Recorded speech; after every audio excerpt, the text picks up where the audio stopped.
இது வந்து பழைய இரும்பு கடையில் எடுத்த லேப்டாப்லாம் கிடையாது, என்னோடய பர்சனல் லேப்டாப் தான். அதை எதுக்கு இந்த மாதிரி கவுத்து வச்சுருக்குன்னா இதுக்கு ஒரு பெரிய பிரச்சனை கடைசியில் செத்தே போச்சு.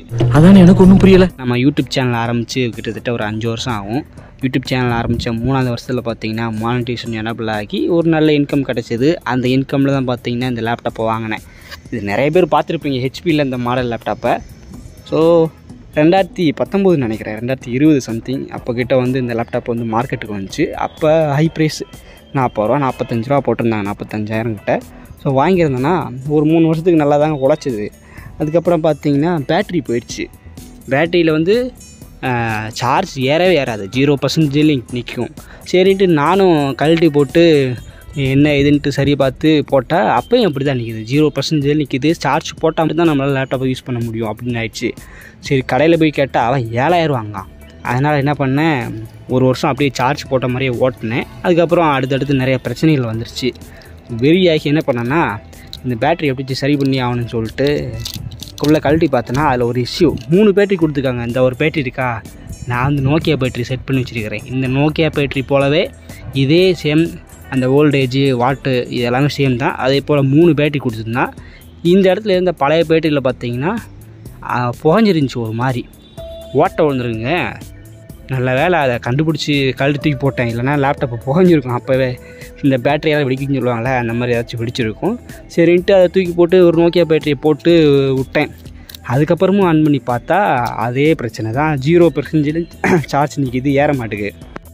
காலையில என்ன விளையாட்டு காட்டுறாங்க, எப்படி எல்லாம் சோதிக்கிறாங்க, பொழுது விடிய விட மாட்டேங்கிறாங்களே ஐயா. இதுதான் அப்படி ஆயிடுச்சுன்னு விட்டா அதுக்கப்புறம் பார்த்தீங்கன்னா ஸ்பீக்கர் போயிடுச்சு. இந்த பக்கம் திருப்புறம் பாருங்கள், ஸ்பீக்கர் போயிடுச்சு.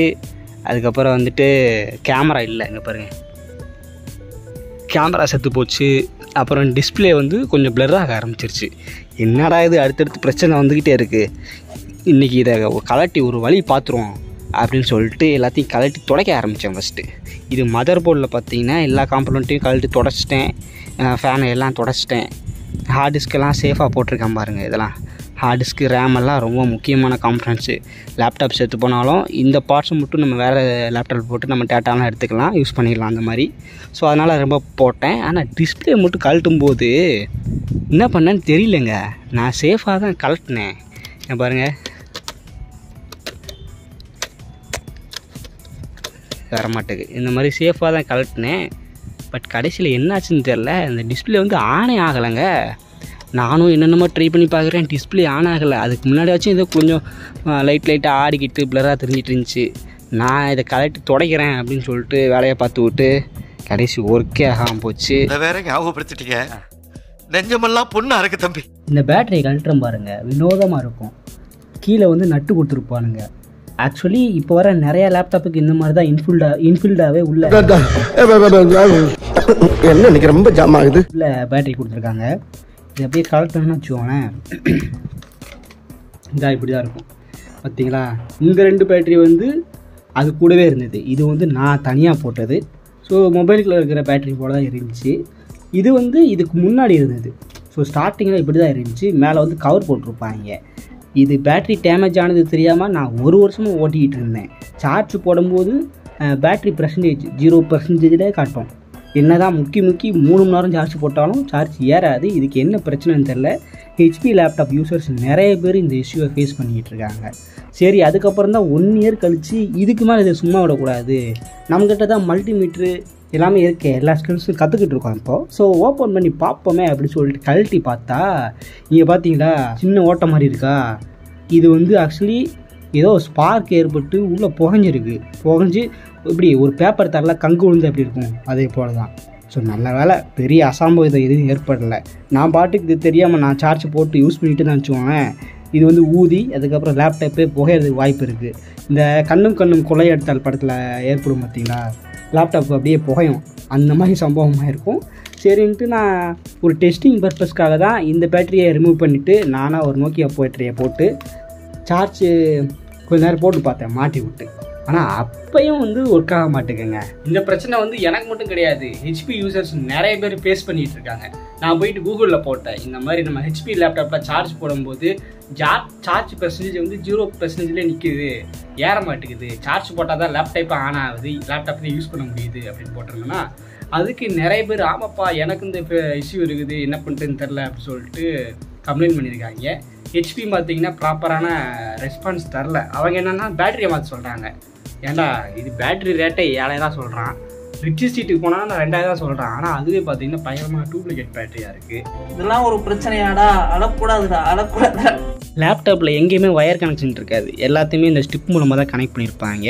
நீங்கள் ஏதாச்சும் ஒரு பார்ட்டு ஃபெயிலியர் ஆகிடுச்சு, அதை நீங்கள் மாற்றணும் அப்படின்னா இந்த மாதிரி அதுக்கான மட்டும் இப்படி உருவி விட்டு சேஞ்ச் பண்ணிக்கலாம். பார்த்தீங்களா, இது வந்து கீபோர்டுக்கானது, இது வந்து ட்ராக் பேடுக்கானது, இந்த மாதிரி தனித்தனியாக கொடுத்துருப்பாங்க. இன்க்ளூடிங் இதில் முக்கியமான பார்ட் என்னன்னு கேட்டிங்கன்னா ரேமு, அப்புறம் வந்து எஸ்எஸ்டி, இதுக்கப்புறம் உள்ள ப்ராசஸர் இருக்கும். இதெல்லாம் கலட்டிங்கன்னா ரொம்ப ரிஸ்க்கு. இது வந்து எல்லாம் தெரிஞ்சவங்க தான் கழட்ட முடியும். ஸோ நான் பார்த்தீங்கன்னா என் லேப்டாப்பில் அடுத்தடுத்து நிறைய பிரச்சனை வந்துக்கிட்டே இருக்கேன். என்னடா ஸ்டார்டிங்கில் பேட்டரி போச்சு, அதுக்கப்புறம் ஸ்பீக்கர் போச்சு, ஸ்பீக்கரை மாற்றிட்டோம், அது வேறு கதை. நம்ம சேனலில் ஆல்ரெடி நம்ம ஒரு வீடியோ போட்டிருப்போம், லேப்டாப்பில் ஸ்பீக்கர் குறைன்னு எரியுதா, அப்போ இந்த சொல்யூஷனை ஃபாலோ பண்ணுங்க அப்படின்ட்டு. குறைன்னு எரிஞ்சுது, நம்மளும் வந்து ஸ்பீக்கர்லாம் மாற்றணும், ஆனால் அப்பையும் குறைன்னு தான் எரியுது.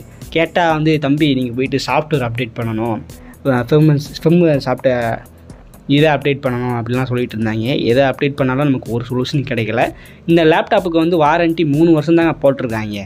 3 வருஷத்துக்கு மேலே தான் பிரச்சனை ஆரம்பிக்குது, ஒன்றுன்னா போக ஆரம்பிக்குது. கடுப்பாகி தான் நான் வந்து சரி நம்ம க்ளீன் பண்ணலாம், நிறையா தூசி இருக்கும் போல், அதனால தான் ஒவ்வொரு பார்ட்டாக ஃபெயிலியர் ஆகிட்டு இருக்குன்னு சொல்லி நான் கழட்ட ஆரம்பித்தேன். இதுதான் முக்கியமான இந்த டிஸ்பிளேயோட ஸ்ட்ரிப்பு. இதை கழட்டும் போது கேர்ஃபுல்லாக கழட்டணும். ஏதாச்சும் லைட்டாக இதானால் கூட அவ்வளோதான், டிஸ்பிளேக்கு கனெக்ஷன் போகாது, அப்புறம் ஒன்றும் பார்க்க முடியாது. நான் என்ன பண்ணேன், இருந்த காண்டில் இதை கழட்டிட்டு இதோட முடிச்சுக்க வேண்டியதானே, சும்மா இருக்க மாட்டாமல் டிஸ்பிளேயில் கையை வச்சேன். டிஸ்பிளேயும் கோடு தெரிய ஆரம்பிச்சிருச்சு, ஒரு மாதிரி அழுக்காக இருக்குது. சரி இந்த மேலே இருக்க பிளாஸ்டிக்கெலாம் ஓப்பன் பண்ணிட்டு உள்ளே சரி பார்ப்போன்னு கழட்டி சரி ஆனது ஆகிப்போச்சு. ஆனால் இந்த லேப்டாப்பில் பார்த்தீங்கன்னா டிஸ்பிளே மட்டும்தான் ஒர்க் ஆகாது, மற்றபடி மதர் போர்டு எல்லாமே கரெக்டாக தான் ஒர்க் ஆகும். இது இப்போ பாருங்கள், நான் வந்து ஆன் பண்ணி காட்டுறேன். இதுக்கு சார்ஜ் வேறு எங்கே, சார்ஜ் வேறு இந்த மாதிரி மாட்டி விட்டு இந்த பக்கம் இருக்குது, இந்த பக்கம் இருக்கா, சார்ஜ் வேறு இந்த மாதிரி மாட்டினோம்னா நைட்டு வந்து லைட் ஏறிய ஆரம்பிச்சிடும், சரிதா. இப்போ வந்து இப்படி ஆன் பண்ணி விட்டோம்னா எப்படி ஃபேன்லாம் ஓடுதா, இது எல்லா பார்ட்ஸும் ஹீட் ஆக ஆரம்பிச்சிடும். இப்போ நார்மலாக தான் ஒர்க் ஆகிட்டு இருக்குது. பட் என்ன, டிஸ்பிளே மட்டும் தான் வராது. ஏன்னா டிஸ்பிளே வந்து நம்ம கலட்டினதில் ஏதோ ஸ்டிப்பு டேமேஜ் ஆகி பாவம் அதுவும் செத்து போச்சு. ஸோ இதுக்கு வந்து என்ன சொல்யூஷன் அப்படின்னு கேட்டிங்கன்னா, ஒன்று வந்து இதை வந்து ஹெச்பி ஷோரூம் இந்த மாதிரி ஏதாச்சும் ஒரிஜினல் ஆஃபீஸில் போயிட்டு டிஸ்பிளே வாங்கலாம், அதுக்கு ரேட்டு ஈரும். இல்லை அப்படின்னா நம்ம ரிச் ஸ்ட்ரீட்டுக்கு போயிட்டு ஏதாச்சும் கம்மி ரேட்டில் வாங்கி அது எப்படி போடுறோம் அப்படின்னு காட்டலாம். இல்லை அப்படின்னா இந்த டிஸ்பிளே மட்டும் தனியாக தூக்கிட்டு HDMI கேபிள் மூலமாக தனியாக ஒரு மானிட்டர், டிவி மாதிரி இருக்கும்ல, அது மானிட்டர் வாங்கி அதில் சொருவி இதை வந்து ஒரு கம்ப்யூட்டர் நம்ம ஒர்க் பண்ண வைக்கலாம். ஸ்பீக்கர் செத்து போச்சு ஆல்ரெடி, அப்போ ஸ்பீக்கருக்கு வந்து 2 சைடு எக்ஸ்டர்னல் ஸ்பீக்கர் வாங்கி வச்சுக்கலாம். இது சார்ஜ் போட்டால் தான் ஒர்க் ஆகுது, ஆமாம் கம்ப்யூட்டர் கூட அப்படி தான் ஒர்க் ஆகும். ஸோ இப்போ இது கம்ப்யூட்டர் மாதிரி வச்சுக்கலாம். அப்புறம் ஒரு முக்கியமான விஷயம், இந்த மாதிரி லேப்டாப்பில் சார்ஜ் ஏற மாட்டேக்கு, பேட்டரியில் ஏதோ பிரச்சனையாக இருக்குதுன்னு சொல்லிட்டு என்னைய மாதிரி பேட்டரியை கழட்டி இந்த மாதிரி மாற்றிக்கிட்டு இருக்காதிங்க. ஏன்னா நான் வந்து ஒரு டெஸ்டிங் பர்பஸ்க்காக தான் பண்ணேன். மேபி இது ஒர்க் ஆனால் கூட இதை வந்து நான் லைஃப் லாங் இப்படியே வச்சுருக்க மாட்டேன். எதுக்காகனா உண்மையிலே நம்ம பேட்டரியில் பிரச்சனையா இல்லை கம்ப்யூட்டரில் ஏதாச்சும் பிரச்சனையா அப்படின்னு செக் பண்ணி பார்க்குது தான் இந்த மாதிரி மாற்றினேன். பட் மாட்டியும் ஒர்க் ஆகலை. அப்போ கண்டுபிடிச்சிட்டேன், நம்ம லேப்டாப்பில் ஏதோ பிரச்சனை, என்ன பிரச்சனைன்னு தெரியல அப்படின்னு சொல்லிட்டு கண்டுபிடிச்சிட்டேன். ஸோ நீங்கள் வந்து இந்த மாதிரி வேறு பேட்டரி போட்டு அதை வந்து உள்ளே போட்டு அதை லாங் டைமாக யூஸ் பண்ணிகிட்டு இருக்காதீங்க. ஏன்னா இது எல்லாமே ஒரு சப்போர்ட் கொடுத்துருப்பான், இது வந்து உள்ளே அவங்களே கொடுத்த பேட்ரி. ஸோ அதுக்கு வந்து ஒரு சப்போர்ட் இருக்கும், நம்ம எக்ஸ்டர்னலாக போட்ட பேட்டரிக்கு வந்து வேறு ஒரு சப்போர்ட் இருக்கும். இப்படி போட்டோம்னா சப்போர்ட் ஆகாமல் அப்புறம் இது வந்து ஊதி வெடிக்கிறதுக்கு வாய்ப்பு இருக்குது. அதனால் இந்த மாதிரி யாரும் ட்ரை பண்ண வேண்டாம். இது வந்து நான் ஒரு டெஸ்டிங் பர்பஸ்க்காக தான் பண்ணேன், ஓகேவா. சரி ஓகே நண்பர்களே, இந்த நிலைமைக்கு ஆக்கி வச்சுருக்க நம்ம லேப்டாப்பை அடுத்து என்ன பண்ண போகிறோம், இதை ஒர்க் ஆக வைக்கிறதுக்கு எங்கே கொண்டு போக போகிறோம் அப்படின்னு சொல்லிட்டு எல்லாத்தையுமே விளாகாக போடுறேன். ஸோ நீங்கள் லேப்டாப் வச்சுருக்கீங்க, உங்கள் வீட்டில் லேப்டாப் ஓடாமல் கிடக்கு அப்படின்னா இந்த வீடியோ பார்த்தீங்கன்னா உங்களுக்கு ஒரு கிளியர் கட் ஐடியா கிடைக்கும்.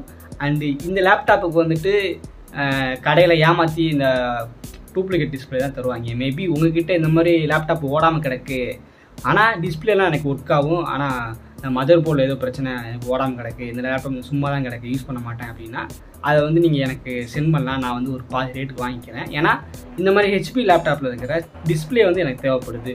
ஸோ நீங்கள் ஏதாச்சும் கொடுக்குறதா இருந்துச்சுன்னா கூட கீழே கமெண்ட்டில் கான்டாக்ட் பண்ணுங்கள். ஒரு நல்ல ப்ரைஸுக்கு நானே வாங்கிக்கிறேன்.